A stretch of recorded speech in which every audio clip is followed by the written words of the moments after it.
Hello, ನಮಸ್ಕಾರ. Good afternoon. ನಾನಿವಾಗ 4-5 video ಹಾಕಿದ್ದೆ. ರಾಮಮೂರ್ತಿ ನಗರಕ್ಕೆ 3 ಜನ ಬೇಕು, ಶಿವಮೊಗ್ಗಕ್ಕೆ ಬೇಕು, ಬೆಂಗಳೂರಿಗೆ ಬೇಕು ಅಂತ. ಬೆಂಗಳೂರಲ್ಲೇ 4-5 ಪ್ಲೇಸಸ್ ಇದೆ.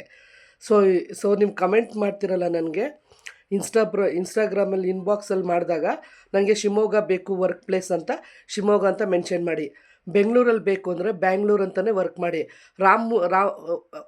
ಬ್ಯಾಂಗ್ಳೂರಲ್ಲಿ ಬೇಕು ಅಂದರೆ ಬ್ಯಾಂಗ್ಳೂರಲ್ಲಿ ರಾಮಮೂರ್ತಿ ನಗರ ಅಂತಿದೆಯಲ್ಲ, ಅಲ್ಲೇ ಆ ರಾಮಮೂರ್ತಿ ನಗರದಲ್ಲೇ ನಾವು ಬರ್ತೀನಿ ಅಂತೇಳಿ. ದಯವಿಟ್ಟು ಇವತ್ತು 4-5 ಜನ ಕಾಲ್ ಮಾಡಿದ್ರು, ನಾವು ರಾಮಮೂರ್ತಿ ನಗರಕ್ಕೆ ಹೋಗಿ ಬರೋ ಥರ ಆಗುತ್ತಾ, ಆಮೇಲೆ ಯಲಹಂಕನೂ ಅಷ್ಟೇ ಹೋಗಿ ಬರೋ ಥರ ಆಗುತ್ತಾ ಅಂತ.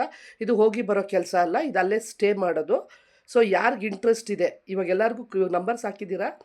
ಇವಾಗ ಬೆಳಗ್ಗೆ ಒಂದು 5-6 ಕಾಲ್ ಬಂತು, ಎಲ್ಲ ಹೋಗಿ ಬರ್ಬೋದು ಅಂತ ಕೇಳ್ತಿದ್ದಾರೆ. ನಾನು ಹಾಕಿರೋ ವೀಡಿಯೋಸ್ ಎಲ್ಲ ಹೋಗಿ ಬರೋದು ಯಾವುದೂ ಇಲ್ಲ, ಎಲ್ಲ ಅಲ್ಲೇ ಸ್ಟೇಯಿಂಗು. ಸೊ ಯಾರು ಬರ್ತೀರಾ, ಇನ್ನೊಂದು ಸಲ ಈ ವಿಡಿಯೋ ಹಾಕ್ತಾ ಇದ್ದೀನಲ್ಲ, ನಿಮಗೆ ಶಿವಮೊಗ್ಗ ಬೇಕು ಅಂದರೆ ಶಿವಮೊಗ್ಗ ಮೇಡಮ್, ನಮಗೆ ಶಿವಮೊಗ್ಗನೇ ಬೇಕು ಕೆಲಸ ಅಂತ ಮೆನ್ಷನ್ ಮಾಡಿ. ಬೆಂಗಳೂರು ಬೇಕು ಅಂದರೆ ಬೆಂಗಳೂರಲ್ಲಿ ಸ್ಟೇಯಿಂಗು, ಹೋಗಿ ಬರೋದಲ್ಲ. ನಾನು ನೆನ್ನೆ ಎಲ್ಲ ಮೊನ್ನೆ ಹಾಕಿದ್ನಲ್ಲ 5 ವೀಡಿಯೋನು ಬೆಂಗಳೂರಲ್ಲಿ ಸ್ಟೇಯಿಂಗೇನೆ, ಯಾವುದು ಹೋಗಿ ಬರೋ ಕೆಲಸ ನನ್ನ ಹತ್ರ ಇಲ್ಲ. ಹುಡುಗರು ದಯವಿಟ್ಟು ಕೆಲಸ ಮಾಡು ಸಾರಿ ಹುಡುಗರು ದಯವಿಟ್ಟು ಕಾಲ್ ಮಾಡಬೇಡಿ.